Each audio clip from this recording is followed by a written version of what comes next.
Hello students, congratulations all of you. बिल्कुल आप सबको बधाई हो क्योंकि सीबीएसई ने सैंपल पेपर रिलीज कर दिया है।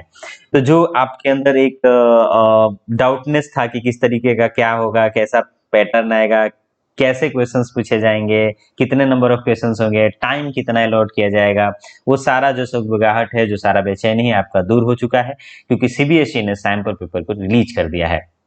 आज जो है हम लोग मैथमेटिक्स डिस्कस करने वाले हैं कि मैथमेटिक्स में क्या सैंपल पेपर रहेगा, किस तरीके का सैंपल पेपर रहेगा। आप स्क्रीन के ऊपर देख सकते हो, यही है आपका सैंपल क्वेश्चन पेपर जो सीबीएसई ने रिलीज किया हुआ है for your examination, term 1 examination के लिए।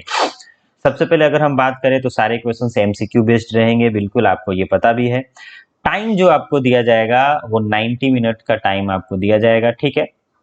अगर हम टोटल नंबर ऑफ क्वेश्चंस की बात करें मैथमेटिक्स में, टोटल नंबर ऑफ क्वेश्चंस की, तो total number of question CBSE ने 50 दिया है, जिसमें से आपको 40 क्वेश्चंस अटेम्प्ट करने होंगे और सारे एक एक मार्क्स के होंगे, यानी कि 40 मार्क्स का आपका एग्जाम होगा। आपका जो एग्जाम होगा वो 40 मार्क्स का होगा, राइट। ये आपका क्लियर होना चाहिए। आपका जो पूरा पेपर है टर्म 1 का, जो आपका मैथमेटिक्स का जो पूरा पेपर है वो 3 पार्ट में डिवाइड किया गया है। सबसे पहले ए पार्ट है। ए पार्ट में अगर हम बात करें तो ए पार्ट में आपके 20 क्वेश्चंस रहेंगे, ठीक है, 20 क्वेश्चंस रहेंगे और सारे 1 मार्क्स का रहेगा, बिल्कुल। जिसमें से आपको 16 क्वेश्चंस अटेम्प्ट करना है, तो आप 20 मत कर जाना, ठीक है। टाइम टाइम को आप मैनेज करना है आपको। ऐसा नहीं कि आप 20 क्वेश्चंस करोगे तो आपको 20 नंबर दे दिया जाएगा, 16 नंबर ही मिलेगा। और एवेल्युएशन जो होगा वो 16 का ही, फर्स्ट 16 क्वेश्चंस का ही होगा। ऐसा नहीं कि आपने 17-18 कर दिया है तो 2 नंबर बढ़ा के दे दिया जाएगा, ऐसा बिल्कुल नहीं होगा। तो आपको याद रखना है कि आउट ऑफ 20 सिर्फ 16 क्वेश्चन ही अटेम्प्ट करने हैं और उन 20 क्वेश्चंस में से 16 क्वेश्चंस कोई भी आप अटेम्प्ट कर सकते हो, राइट। ये क्लियर होनी चाहिए। सेक्शन बी की अगर हम बात करें तो सेक्शन बी में भी आपके 20 क्वेश्चंस होंगे और इसमें भी आपको 16 क्वेश्चंस को अटेम्प्ट करना है। नाउ द मोस्ट इंपॉर्टेंट यहाँ पे सेक्शन सी की अगर हम बात करें, जो कि पूरा केस बेस्ड स्टडी होगा, ठीक है।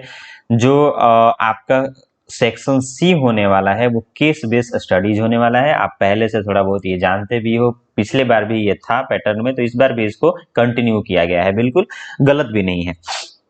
और केस बेस्ड स्टडीज में आपको टोटल 10 क्वेश्चन मिलेंगे। 10 क्वेश्चन आपको केस बेस्ड स्टडी में मिलेंगे, ठीक है। और उन 10 में से आपको 8 क्वेश्चंस अटेम्प्ट करना है। तो केस बेस्ड स्टडी में अगर हम बात करें, केस बेस्ड स्टडी में आपको टोटल 10 क्वेश्चंस मिले हैं, जिनमें से आपको सिर्फ 8 क्वेश्चंस को ही अटेम्प्ट करना है, 2 क्वेश्चंस को नहीं करना है। तो इस तरीके से आपका 40 मार्क्स का डिस्ट्रीब्यूशन है। यानी कि ए सेक्शन की अगर हम बात करें तो ए सेक्शन में आपको टोटल 16 क्वेश्चंस करने हैं। बी सेक्शन में अगर हम बात करें, बी सेक्शन से, तो इसमें भी आपको 16 क्वेश्चंस करने हैं। सी सेक्शन जो कि केस बेस्ड स्टडी है, इसमें आपको 8 क्वेश्चंस अटेम्प्ट करने हैं और सारे जो मार्क्स हैं वो 1-1 मार्क्स का क्वेश्चन है। तो इस तरीके से आप देख सकते हो कि आपका टोटल 40 मार्क्स का ये एग्जाम होने वाला है और ये सेक्शन वाइज ये डिस्ट्रीब्यूशन है मार्क्स का। एवरी क्वेश्चन, जितने भी क्वेश्चन है, सारे क्वेश्चन जो होंगे 1 मार्क का ही होगा, इक्वल मार्क का ही होगा। और सबसे इंपॉर्टेंट बात और सबसे खुश वाली बात, जो खुश होने वाली बात, वो ये है कि इस एग्जाम में कोई भी नेगेटिव मार्किंग नहीं है।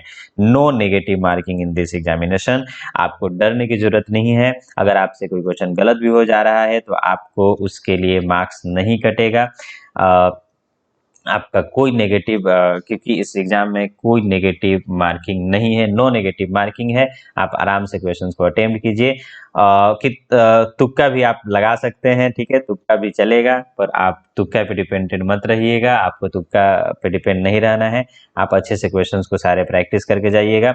तो मैं आपको बोलना चाहूँगा कि अब आपके पास सारा शेड्यूल्ड है। आपको किस तरीके से, आपका एक प्लान है, प्रॉपर प्लान है कि आपको क्या करना चाहिए, आपको क्या नहीं करना चाहिए। तो आप अभी से आप पढ़ाई अपना स्टार्ट कर दो। अगर नहीं कर रहे हो तो पढ़ाई क्या करना है, आपको ऑब्जेक्टिव क्वेश्चंस पे थोड़ा ज्यादा कमांड रखना है, ठीक है। बाकी जो आपका कंसेप्ट है, आप उस सारे कंसेप्ट को चलने दीजिए। अगर आपका कंसेप्ट सही है तो वो सारे क्वेश्चंस आपसे बनेंगे, लेकिन आपको प्रैक्टिस करना है। आपको जिस तरीके से क्वेश्चंस, जो सैंपल क्वेश्चन पेपर है, वैसे ही आपको 40-40 क्वेश्चंस प्रैक्टिस करने हैं टाइम के साथ, 90 मिनट्स के साथ, क्योंकि टाइम यहाँ पे जो है इंपॉर्टेंट रोल प्ले करने वाला है। तो इस तरीके से जो सैंपल पेपर है, सॉरी, सीबीएसई ने रिलीज किया है। और यही जो है आपका जो 40 क्वेश्चन है करने होंगे। आइए थोड़ा देख लेते हैं कि किस तरीके का क्वेश्चन पूछा जाएगा। अगर आप ध्यान से देखो तो सेक्शन ए में आपसे आपको 20 क्वेश्चंस दिए जाएंगे। काफी आसान, मुझे तो आसान लग रहा है। आप देख लेना क्वेश्चन पेपर। मैं डिस्कस करने वाला हूँ, पूरा क्वेश्चन पेपर डिस्कस करूंगा नेक्स्ट वीडियो में। एक वीडियो होगा जिसमें पूरा क्वेश्चन का, हर क्वेश्चन का मैं आपको डिस्कशन करने वाला हूँ। तो आप ध्यान से देख सकते हो, इतना टफ क्वेश्चन नहीं है, आसानी से आप क्वेश्चन कर सकते हो अगर थोड़ा सा आप प्रैक्टिस अच्छे से करते हो तो। सेक्शन बी में है आपको 20 क्वेश्चंस, आउट ऑफ 20 क्वेश्चंस आपको करने होंगे ओनली 16 क्वेश्चंस, राइट।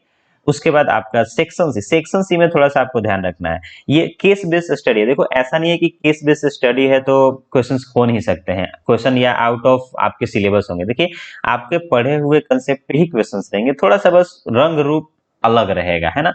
तो उनको आप अटेम्प्ट कर सकते हो। दैट इज नॉट कि बियॉन्ड योर सिलेबस है या बियॉन्ड योर अप्रोच है, ऐसा कुछ होने वाला नहीं है। देखिए ये डिस्टेंस फार्मूला का यहाँ यूज हो रहा है, यहाँ कोऑर्डिनेट ज्योमेट्री का यहाँ पे क्वेश्चन बहुत सारे नजर आ रहे हैं मुझे।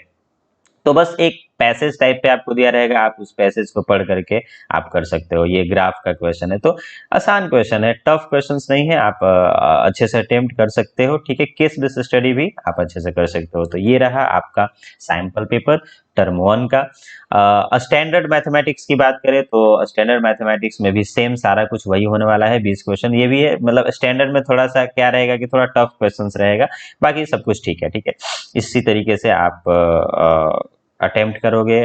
Okay, so thank you so much all of you and all the best for your preparation. तो पढ़ाई आप लोग जरूर से जरूर स्टार्ट कर दीजिए। Thank you so much.